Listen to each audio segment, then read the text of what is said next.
The world of data coming at us is growing at blinding speed. Beneath it all is a human face, filled with guiding signals left unread. We survey people's thoughts, track their behaviors, but their unspoken emotions drive what they watch, what they buy, even who they vote for. Enter Monet, the first AI-powered analytics platform to capture and contextualize subconscious human emotions at scale. This humanized data platform decodes the gap between what people say and what they really feel. Optimized performance of any content for any audience, anywhere in the world. Long-form pilots, trailers, teasers, brand ads, even candidate messaging. Be in the fight to fix it in America. Not more faceless metrics or old-school dial testing. Monet analytics are centered around your content, making it easy to use, instantly actionable. Just load your content, choose your audience, and go. Get results within hours, including frame-by-frame guidance for real-time editing decisions. I think they've figured out the future of consumer understanding. I've been running major campaigns for 30 years, but this new Monet technology is special. It gives you a whole nother level of insight.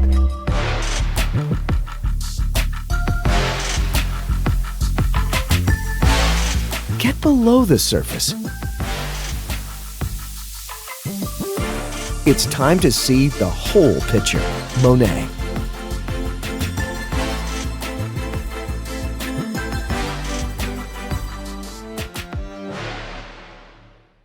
This is Anurag Bist. I'm the founder and CEO of Monet Analytics. Thank you for joining our live web series, The New Now, which is called The Whole Picture. Today's topic is what's now in marketing with someone who's doing it right. Our special guest, Jill Baskin. Jill is CMO of the Hershey's company, and thank you, Jill, for joining us. And I'll give it to my co-host, Barry Krause, our COO, to introduce Jill. Barry? Thanks, Anurag. My name is Barry Krause. I spent my career growing up in the advertising world, mostly under the banner of what is now the Publicis companies, with Leo Burnett Company for many years, Hal Riney and Partners, and then Publicis. Through that time, I got to know Jill Baskin pretty well. We worked at Burnett for many years together, and we also ended up being neighbors in Chicago for quite some time. A little bit about Jill. She was at Burnett for 20 years. She rose from account manager to strategic planner and senior vice president. And then she went to the other side, spending years at some premier marketers, Kraft and then Mondelez. She worked on global brands like Kraft cheese and Philly, Philadelphia cream cheese, that is, Oreo, Cadbury, Trident. And the past 3 years, just about 3 years, she's been at the Hershey Company, a very sweet company indeed. And there, Jill is responsible for consumer insights, for campaign development, for design, for media, for digital, and for social marketing, working across primarily 14 major advertised brands we're all familiar with, like Reese's and Hershey's Kisses and Hershey's Chocolate, Kit Kat and Twizzlers, Icebreakers, and the list goes on, but I know they're some of my favorites. Again, from a personal context, knowing Jill for a long time through Burnett, she had a wonderful reputation there, and so she was somebody that I admired. And then one day my wife found this home that she wanted to move to, and as we got closer to making that decision, we ran into Jill and her husband, and they kind of convinced us that this was a very cool place to live. And we moved in and we got together with them. And the first question that Jill asked me, which I found a little bit strange, was, do you like Halloween? And we're like, sure, who doesn't like Halloween? I didn't realize in this neighborhood, they took Halloween very seriously. Like in some neighborhoods with all the Christmas decorations and so on, here, everybody really does their houses out with Halloween. Interesting timing to be even talking about a subject like Halloween. Can you imagine trick-or-treating during a pandemic? Well, it's not something I've had to think about, but I have reason to believe that it's something that Jill has had to give an awful lot of thought to. So with that, welcome to the show, Jill. It's great to have you here. Thank you. Nice to be here. Great. So we will jump right into it. Talk to us about Hershey's today and the priorities and challenges, and maybe even starting with Halloween and how one like you deals with that. Halloween is very much on my mind right now. We're getting ready for it. And we're readying multiple plans, which is not typical. We believe that there will be some neighborhoods that are trick-or-treating, where it's safe to trick-or-treat and people feel comfortable trick-or-treating. Maybe in some of those same neighborhoods, people don't feel comfortable trick-or-treating. So what do you do then? We have multiple ads set to go, multiple programs ready. I can't reveal all, of course, but you'll be surprised by some of the events that we're going to be kicking off for Halloween. But we do believe that there is a huge desire for people to make the Halloween fun for their children, as it always has been. You know, a lot of things have changed during the pandemic. A lot of kids are not going to be going back to school. And so parents feel very strong. We've done a lot of research that they want to make Halloween special and fun for their children. We've launched some new products for Halloween. We have new packaging for Halloween. And I think we're going to do quite well during Halloween, in the sense that we're going to be able to help parents give kids the Halloween that they want to give to them. Are there other realities you guys are dealing with, as I mentioned there are, during this pandemic? How else has that affected your world? Well, the positive thing, and I'm sure everyone on this call will agree, that we are an essential business, chocolate. And, you know, on the positive side, not to joke about it, but is that people have been consuming a lot of chocolate during the pandemic. And so our business has been moving along nicely during this time. We've been able to safely have our plant workers. We have very modern plants, and we've been able to very safely have our workers work in them. We have instituted all sorts of things like flex work hours, so that our salespeople and our stockers are in stores when their people are not, and enable them to work safely. And we've been really lucky that way, that during this time, our business has stayed strong, and our company is united in getting candy out to everyone in a safe way as possible. So that's been lucky for us.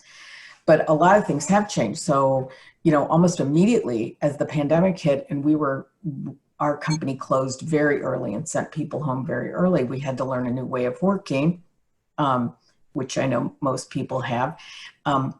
But we immediately surveyed every ad that we had out in the marketplace, and we have a lot, to determine, was it sort of COVID compliant, I guess is probably the best way to put it, but did it make sense?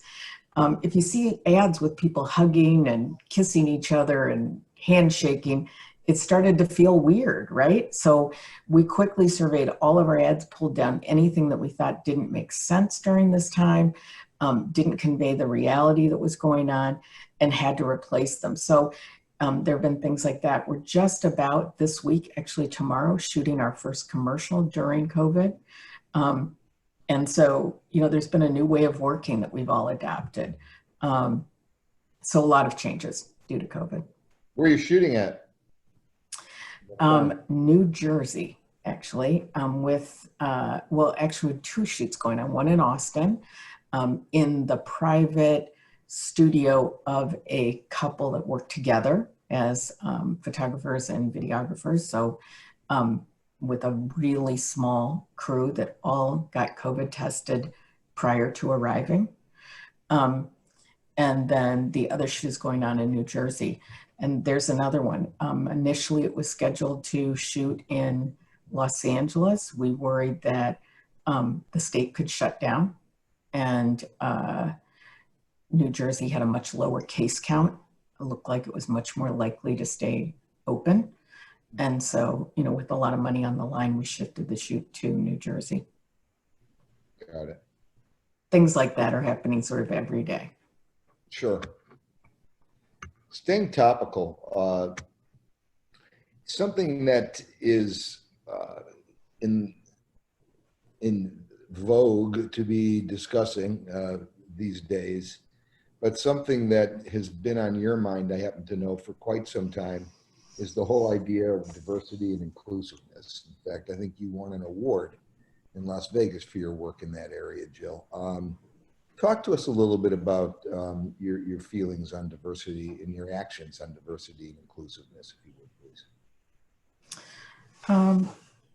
It's super important to me just for personal reasons, but on top of it, what I know is that it's good business. And by reflecting America and what it looks like in your ads, you will sell more product.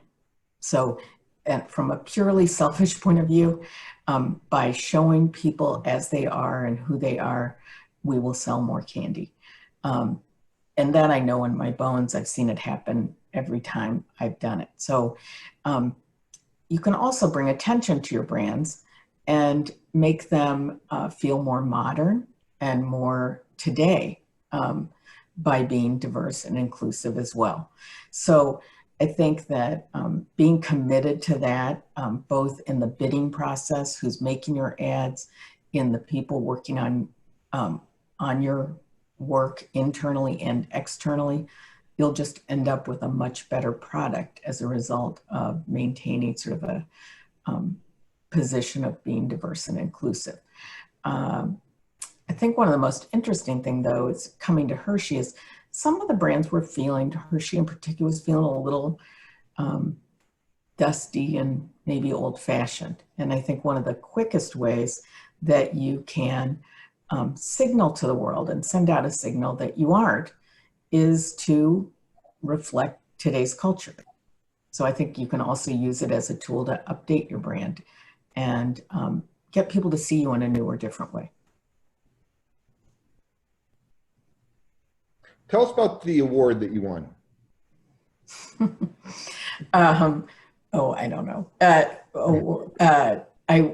Yes, there's a Diversity and Inclusion Award, and I won it just for a long history of making some ads that have highlighted diversity and inclusion within the ads, probably because of, and I also have a very diverse and inclusive team working under me now.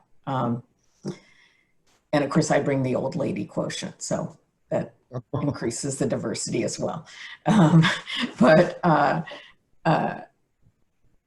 You know, I think one ad that I worked on that got a lot of attention was the Honey Maid graham cracker advertising that featured, it almost seems quaint now, but at the time, I don't know, about 10 years ago now, 8 years ago, that it was all about what wholesome looks like, that it may have changed, but being wholesome never has. And so graham crackers stand for wholesomeness, and we featured families, all different kinds of families that, you know, aren't perhaps what, you know, people think of as a classic family. So a rocker, tattoo dad, or a gay couple with their new baby. And these were all real people that we cast. And so we told the real stories behind them too online. And I think that got just a ton of attention at the time. Yeah, I remember that. It did. Jill, what do you think are some major trends that are defining marketing or defining success in marketing today? Oh, wow. It's a big question. Related to it. Well, I think there are a couple things that are affecting me, so I'll just speak from me. One is in-house agencies, I think, are a real rising trend to meet the need for content. So as content changed, length of ads changed, demand for new content changed, the rise of in-house agencies. So how do you handle that? I think that's a big trend. And then the other is media efficiencies and what you can do through the application of analytics to media. I think that's a huge trend. So we're able to do micro targets, test segments against each other to see which one will produce more volume, then pour money into that segment versus another, test out halo scenarios, things like that. Like there's so many things that we can do to identify pockets of money that are available, pockets of growth that are available if we change our targeting slightly or choose different media channels. So I think probably those are the two big things right now that I'm working with. Yeah, I'd say for me, those are the two that I'm spending the most time on. Do you think some of this, I mean, obviously this change has been going on since the world became digital. Are you seeing anything that's being accelerated by COVID in terms of marketing activities? Well, definitely e-com, right? So the adoption, at least in the CPG world, America's been very slow to adopt groceries at home, delivered to your home. And of course, COVID is that is skyrocketed. E-com doesn't report into me. Of course, I work with them on all of the assets that they need though. And, it's been a huge thing to watch commerce isn't increasing, but the channel shift is huge. Interesting. Okay. So can you talk a little bit more about the challenges of media planning in a digital social world? I mean, you and I kind of started in this business when radio and outdoor were the complicated factors to the three major channels. And we've grown through a lot of things. Now you can't even begin to count the number of options. I mean, what's that like for a chief marketing officer to be thinking about? I sort of love it. I love it because there's so many options and they've become very competitive with each other. So as streaming comes online, it has brought our costs down. So that's an awesome result of having all of this competition and all of these new ways to view media. So that's great. There's a lot of complications. Media has become political recently. So, there are a lot of issues, but I think the biggest thing is staying sort of abreast of what's next and constantly testing it so that you can see where to go so that you don't miss the boat. Hershey doesn't need to be on the bleeding edge of anything, but I do need to know where the market's going and sort of have tested the waters to see where to go next because media is shifting pretty quickly now as well. As I recall, you started challenging some of the Facebook realities before the boycott was discussed and all of that. Correct me if I'm wrong. Can you talk a little bit about the whole Facebook reality in your world? I can talk a little bit about it. I had been concerned about Facebook for quite some time. My head of media and I had talked about it regularly. We actually have we set up sort of an ethics board within our company to talk about where we advertise and how we use our data, et cetera. So we wanted to be on the right side of that. And so we wrote Facebook just only like about a month or two before the boycott began. and I did it privately. I just wrote them and said we were going to reduce our budget a bit to make a point, and that we didn't like what was going on Facebook. It was when the whole thing came out about if they're in that Mark Zuckerberg wouldn't take down the comment or notate it when the looting starts, the shooting starts, and that it just bothered me so much, and it bothered Charlie Chappell, the head of my media group, and we both just talked about it. We said, let's just send him a message and tell him we feel really bad about this, and that it's just both personally and because we feel like it's a really important. Facebook has been a very good advertising medium for us, and they're decreasing our ability to use it. Like, as it gets more divisive, as it gets meaner, I don't want my brand in that atmosphere. And I don't think it's in alignment with Hershey values either. And Hershey has very strong values as a company. And so I wanted to tell them that, and we did. And they took it, very seriously. Of course, everyone called us basically, except Mark Zuckerberg called us and talked to us about it. And then the boycott came along, and it was like, well, I'm sort of already doing this, but I guess we will join the boycott. So we did. Huh. But starting August 1, we will be back on Facebook. I feel like they are talking to us. They have made some substantive change. In particular, I like that they've reached out to groups and put them on advisory boards to talk to them more. Let's see where it goes. I believe in working with people and not just, 100% boycotting them, but I have reduced my spend throughout the end of the year. 2 reasons. One, to make a point, but the other reason is it's becoming less effective for us. Okay. You had mentioned before the rise of the in-house agency. And I remember reading some time ago, back when, as you recall, we were building in-house agency units and studios for clients. Yeah. Is what you guys call the C-suite? Is that? Mm-hmm. Yeah. And tell us about your in-house agency, because it was getting some press as being rather novel and ahead of the curve. My whole department is called C-Suite, and then we have C-Suite Studio, and that's CSWEET. So we started really small. I just had the idea that we could develop some of our own creative, and that the cost on smaller brands was prohibitive to use a big agency, or even a small agency for that matter. So we hired initially some, look, when you hire in Hershey, Pennsylvania, it's not easy to find creative talent, right? It's not the hotbed of creativity. But we found really great young people who wanted to come to work with us and to try this out. And I sort of poached a super creative brand person out of the brand marketing group and brought him in to lead it.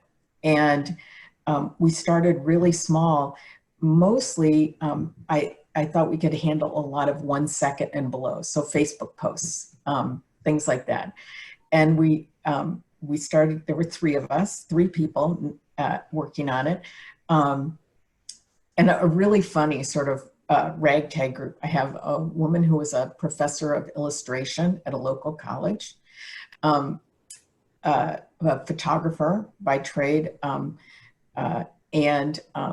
I took one person out of my design team who I knew was sort of more of an ad person than a design person, and brought him into the team. So it was just 3 people. And we used a lot of outside help, a lot of outside freelancers, et cetera, but we managed the whole process. So again, taking an agency out of the picture and replacing it with my folks. And we started producing a ton of Facebook work. We moved into sort of 6-second video, a lot of the YouTube video. And what really happened is then our brand teams took notice and wanted to work with us all the time, and found it just a really satisfying process that we're so close to the brands. We understand how they work. We understand what our retailers need. We understand that whole side of it. And then they can marry it with the creative side. So suddenly work exploded. It sort of created, one of the nice things of having an in-house studio is it creates a ton of excitement for marketing within the brand teams that isn't always there. Like they really start to get our process and understand the importance of creativity so much more when they can see it, and when it isn't so formal that they have to go into a meeting and comment and feel like, you know, there's so much pressure on them that if you go to an agency meeting, how they might feel. And I just found that advertising skills among our marketing department lifted up so much by being involved in this process too. So there are just so many wins of having an in-house agency. We've now grown to a much bigger size. We're producing all sorts of work from 15-second video to really everything we do across the board on our brands. We still use agencies on our big 3 brands, Hershey, Reese's, and Kit Kat, but we're doing all of the social work on those brands within our in-house studio. Wow, that's fantastic. That's really a major shift.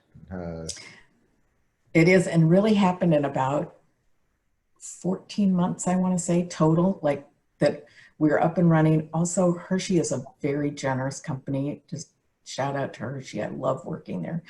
And they built us an entire studio, a kitchen, an entire space for my whole team. So they enabled a lot of this as well. Fantastic.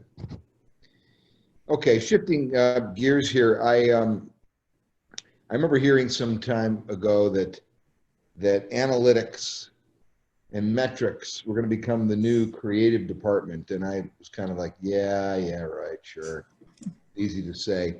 And then I met Anurag Bist, who is one of the most creative people I've ever seen in my life, except he's got a toolkit that includes things that go way beyond the cameras and the pens and pencils that we've ever had. And it got my attention enough so that his brain works and the inventions that he has come up with, that I made a shift to the other side, except not on the brand side, but on the analytics side. So with that, I'd like to turn it over for a totally different perspective on all this to the founder and CEO of Monet, Anurag Bist. Oh, thank you, Barry. And Jill, I think you've already touched upon some of the topics that I wanted to kind of ask you about this whole business of creating 6-second videos, which are becoming like very important today. Yeah. So I think I would love to learn about your experience, like when you, as a traditional marketeer who's told like you create something and spend hundreds of millions of dollars in TV, when you come up and you have to deal with platforms like TikTok, which are actually innovating as we speak. So they're actually looking at hashtags and giving those hashtags to amateur video creators. Then as a brand, how do you get into the minds of these amateur creators and tell your creative teams to kind of piggyback on things which can become in front of millions of early stage adopters, because you want to kind of get to the next phase of brand marketing in front of like teenagers and so on. So I would love to hear some of your thoughts about that. Well, I think so. I always say I have the easiest job in the world because people love candy. They know what to do with it, eat it. And there's literally nothing that I have to do other than show candy for people to want it. So in many ways, my job is super easy. What I am sort of, how do I get my product in front of people in a way that feels, to your point, like on the newer platforms, in a way that resonates with them? And so we've used influencers to a great extent to help us in some of that. What I found really interesting about working with YouTube in particular, and they helped me a lot on this, is we went to some influencers which have a unique way of connecting with their audience. You know, there's a reason why some get sort of greater followings and everything, and whatever it is, it's sort of the same magnetism that happens with certain stars, you know, that there's just like a magnetic quality. But what I get cultural landscape of US through my twin daughters, so they tell me what's yes, happening in the world. exactly. And what happens is they are very good at long form. You know, a lot of these influencers, that's the way they talk to people. And what I found sort of the most interesting, I don't know that this really answers your question, but is to learn from them, but then we could recut their videos to what made a great 15 or made a great 6. Because what they don't know how to do is short form. So it was sort of like an interesting learning to work with them on what was important, what did they think was worth sharing, but how could we cut it down to a form that works within AR budgets, but at scale. Does that answer your question? I'm not sure if it does. Yeah, but I think some of it. I think so. I think that's very interesting because intuitively I would have thought like with Instagram stories and Snapchat and so on, these younger generation are actually tuned to creating this 6 to 10 second clips. But I think it's very interesting to know that these influencers are relying on long form. So I think so. So a related question is like internally when you decide. So I think I used to work in speech. So we used to do like we were involved in the voice over IP company where we made Echo Canceller, which is like a 60-year-old technology which you make phones. It has to work fine 99.99% of the time. So we used to test in new products in labs in Tokyo and like NTT Docomo and British Telecom. So each person, there was one old dude who was actually sit there and he would test our products and he will come after 2 hours and listen and say, no, it's not good, because this is like his intuition which says this ain't working right now. So we used to call him engineers. So when you create 6-inch clips, are there like golden creators who you rely on, or do you use like actual quantitative metrics, and how are those metrics evolving? Because this is all greenfield for a lot of people, right? Yeah. To tell what 6-second clip is going to go viral, nobody knows. Right. Agreed. What's going to go viral, and it's, you know, same with music or movies or whatever. We use very old-fashioned metrics. I'm not a huge fan of them.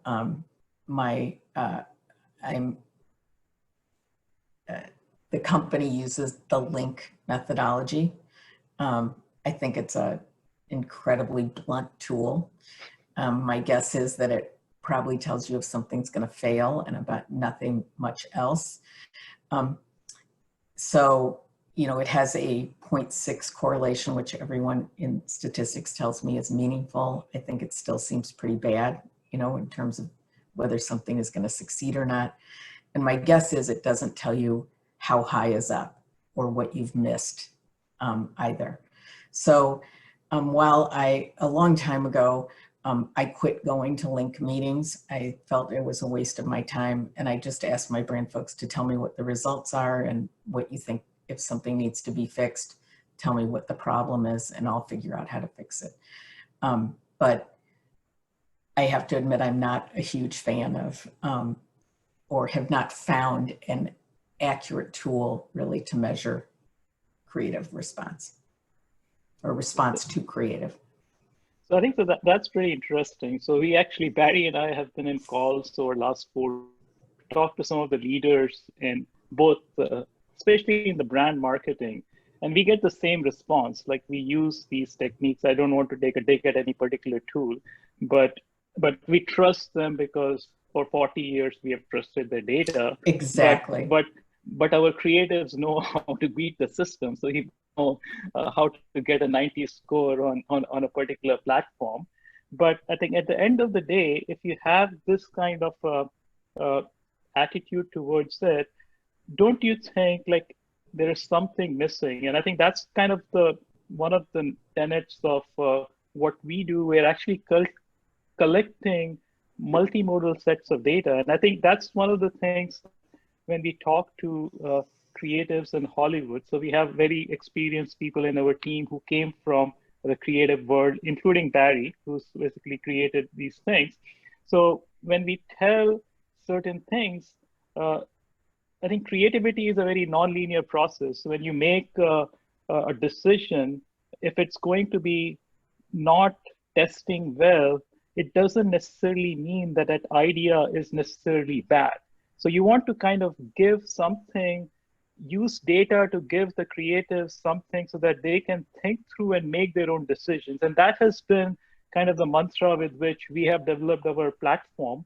And I think so it's almost like a guiding system, not a grading system. And I think that's some of the things that we are proposing quite a bit. And I think that's one thing I think we would love to kind of show people like how we differ. But coming back, I think from a Hershey's perspective, one other question I had was that I think it's such a global brand. Like even if I go to, I grew up in India, and growing up, we knew what Hershey's was. Actually, my dad was a professor. He used to go to US in summer for a research project. And when he brought back, I think those are the kind of things we look forward to, like bunch of Hershey's bars, and we would keep it for the next 3 months.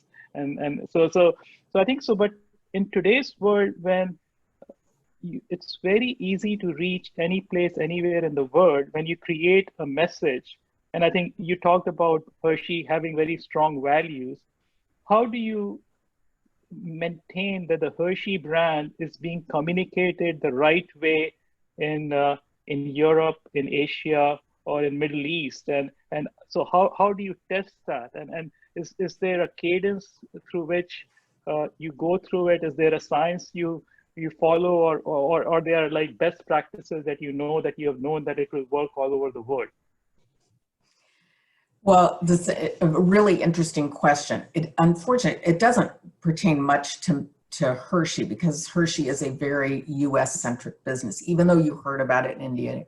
And we do sell kisses in India, but a good 85% of our sales are in the US. So we spend very little time outside the US. We do have businesses in Mexico, in some places in Latin America. We have a kisses business in India, a business in China, but they're small. And so we let them grow on their own and what's right for them. We share best practices as often as possible. My team, especially on design, we try to maintain some design similarities in all of our brands around the world, so that the packaging looks very similar around the world. And we help out as much as we can, but we are very separate. On the other hand, I did work at Mondelez on the Cadbury brand, which is huge in India. And, you know, in food, it is particularly difficult to maintain similarities around the globe, because the way people eat is so differently, and the way they use and respond to food is so different in different markets. When I worked in beverages, it was far easier to have one global campaign or maintain one global image. I see things like banking or credit cards or things like that, but food is local. And I will say that after all my years working in food and working globally, that I think while there is value in the market to a single brand, and by that I mean in the stock market, to having a very single-minded positioning, I don't know that it's best for sales around the world, because I think food is local. Mm-hmm. That's yeah, I think that's very relevant, and I think so. So one of the other things I wanted to ask you was, and I think you touched upon it at the very early on in one of the Barry's question, like you actually vetted your ad repository as soon as COVID happened, and you wanted to make sure that you're putting the right things together. And I think we have actually worked with some of our customers who actually created a lot of PSAs, public service announcements, and we were actually testing what is the behavior. And that inspired us to actually develop an emotional or sentiment trackers using all the multimodal data that we collect. So we are actually, for last 4 months, we have been running 2 brand ads or some brand ads, some entertainment ads, and some political ads, because this is going to be it is a very emotional political season. And we are kind of seeing evolution of sentiment behavior. So we are going to thousands of people across the US, and this is we are just doing as a intellectual exercise, but it has actually helped us draw insights which now our customers are able to use. So one of the things that is happening, I don't know if you're tracking, is that in entertainment, not every studio executive is kind of running this game of when to release big movies. So you heard about Tenet, it was going to release in August, and now it's going to release outside US anyways, but in US the release date is not set. So it's very interesting for people to see how the brand message or the product is connecting with the audience as these sentiments are evolving very rapidly. And we had the Black Lives Movement happen. We are seeing that even ordinary people are getting influenced by how brands position themselves. So are these the kind of things that keep you awake? Like how does it translate into the creatives that you're making? Is there any proactive steps that you take, or how do you test that whether the message would work or not? I think it's really hard to test things that are moving as fast as what you're talking about, sort of Black Lives Matters, et cetera. I think because who knew at the beginning of the pandemic that suddenly Black Lives Matter would happen so quickly? I don't think anyone could have foreseen that. So I think that what you do instead, certainly it would be helpful to have something, be able to measure that and to give you some read on your message and how it's resonating and what it's telling people, how they're taking it. But I think the biggest thing is having a core set of values that you as a company or as a brand go back to and that tell you what to do. I don't think there's any substitution for that. And so to me, I have a very strong internal compass of what I think is right and wrong. I work for a company that has a very strong position and strong set of values. And I think sort of the best thing you can do is to rely on that. Very nice. So I think one of the things I would want to kind of help our audience understand. I think it's more lessons of life than maybe more than lessons of marketing. So you have had a successful career, and I know I respect women who actually have leadership roles in such a large companies. So what are the kind of things which you would tell the next generation of executives or even like young females who want to get and emulate what you have done? What are the do's and don'ts that you would say? And I know it's very hard, Oh, but man.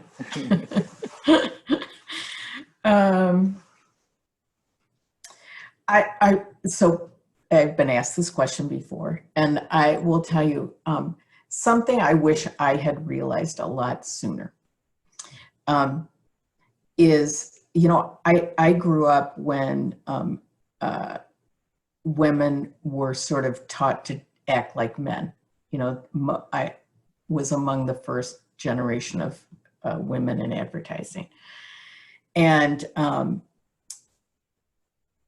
I think what I wish I'd learned sooner was how much power there is in being who you are and leaning into what and who you are. I think so often that we try to fit into some mold or some idea that we see at the top. And I think the way to stand out and to step into your power and what you bring is to be who you are and what your opinions are and what you're thinking, and to bring that whole self to the office. I think I probably spent the beginning of my career sort of hiding who I was and what I thought, and trying to be what I thought the top looked like.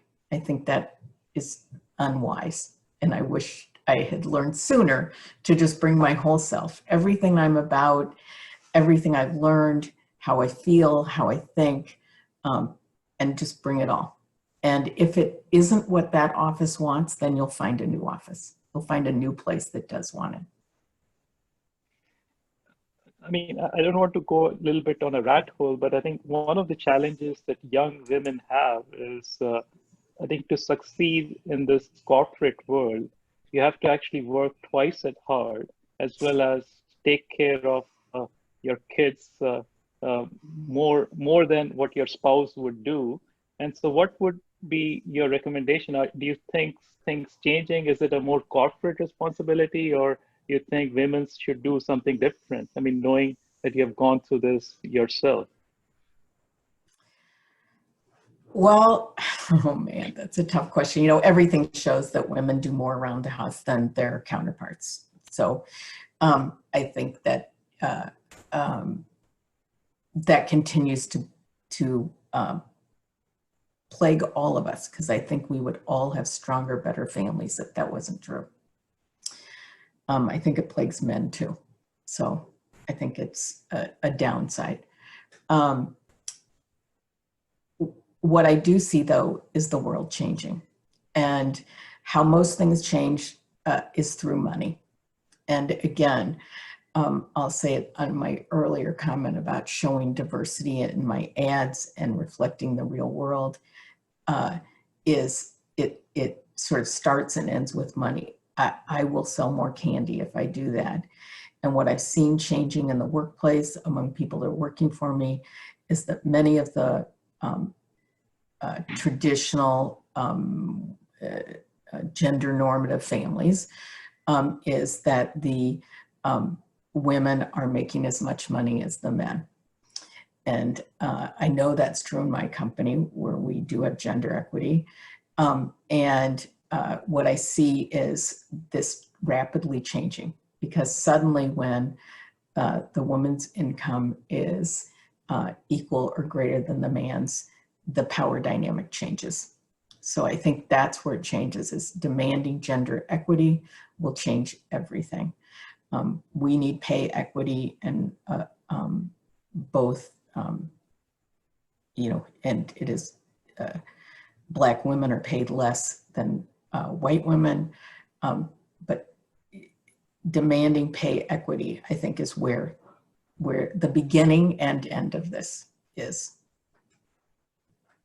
I think that's a very valuable insight, and I think I see it daily because I mean, my wife also works, and I have twin daughters. So it's very important to me as a parent and as a spouse also. So thank you for sharing that, Jill. I think we have some very interesting questions coming in. I do want to spend some time on Q&A, and I'll request the panelists to take the last 10 minutes to kind of ask any questions. I'll start with one of the questions from a dear friend of mine. He's actually director, he's a chairman at University of Nebraska in Omaha. He's a marketing department chairman. His name is Dr. Fani Adidam. So he asks that at the most fundamental level, brand equity is all about, one, generating brand awareness, and two, developing a unique, strong, and favorable brand association, that is brand image. In your opinion, is there something else that is important for a brand manager? Something more important than developing these two things? Yes. Oh, yeah. I will tell you from my brand managers, some of our greatest successes have come from, and now they will both feed into those two things because those two things are so sort of so overarching. But I'll give you an example. In candy, price pack architecture is huge. Are you offering the right pack type to the right person at the right time? That's a huge thing within the candy market. So, just bringing a new pack type that could create a new occasion can result in a new growth opportunity. So I think that, yes, would it create more awareness? Yes, probably, because now you've reached into a new usage occasion or group. So it will feed back to awareness. But yes, I think that the other P's are pretty important to the brand management job. Also, I'll say, finance. Like my brand managers who find more money, gosh, God love them, that we can plow more into advertising, which we know works, because they have strong financial controls. There's another thing that is incredibly helpful to me. That's very nice. So I think we have another question from Fiona Blades.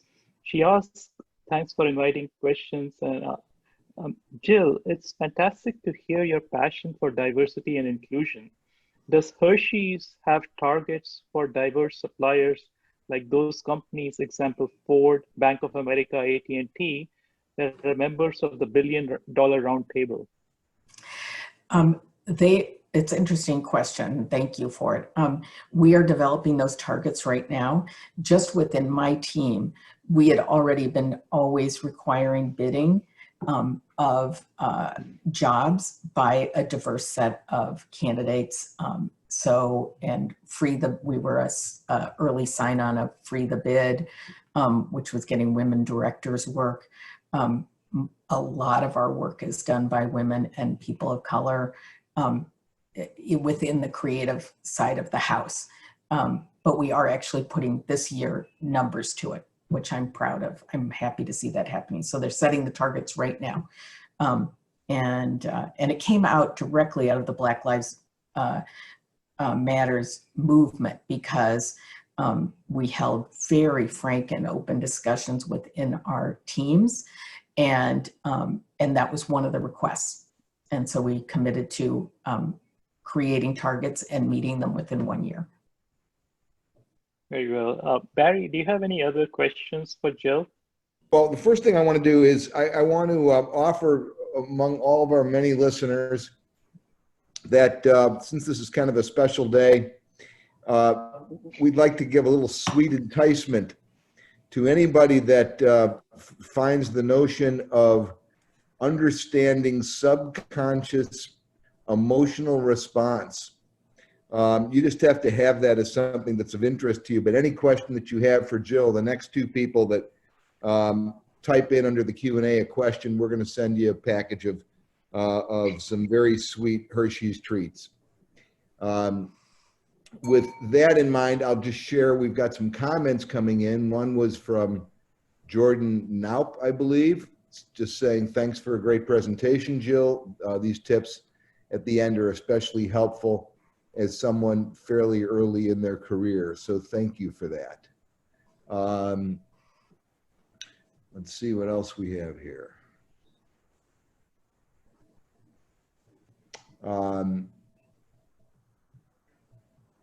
One question about Halloween is, when will we start seeing your Halloween plans out there? The candy is in store now, in some stores now. So please go stock up. Advertising for Halloween doesn't start until after Labor Day. People get mad if you start to do it before Labor Day. It might work, but they get mad at you. Yeah. Another question that has come up, Jill, is like, beyond sales, how else do you assess brand health?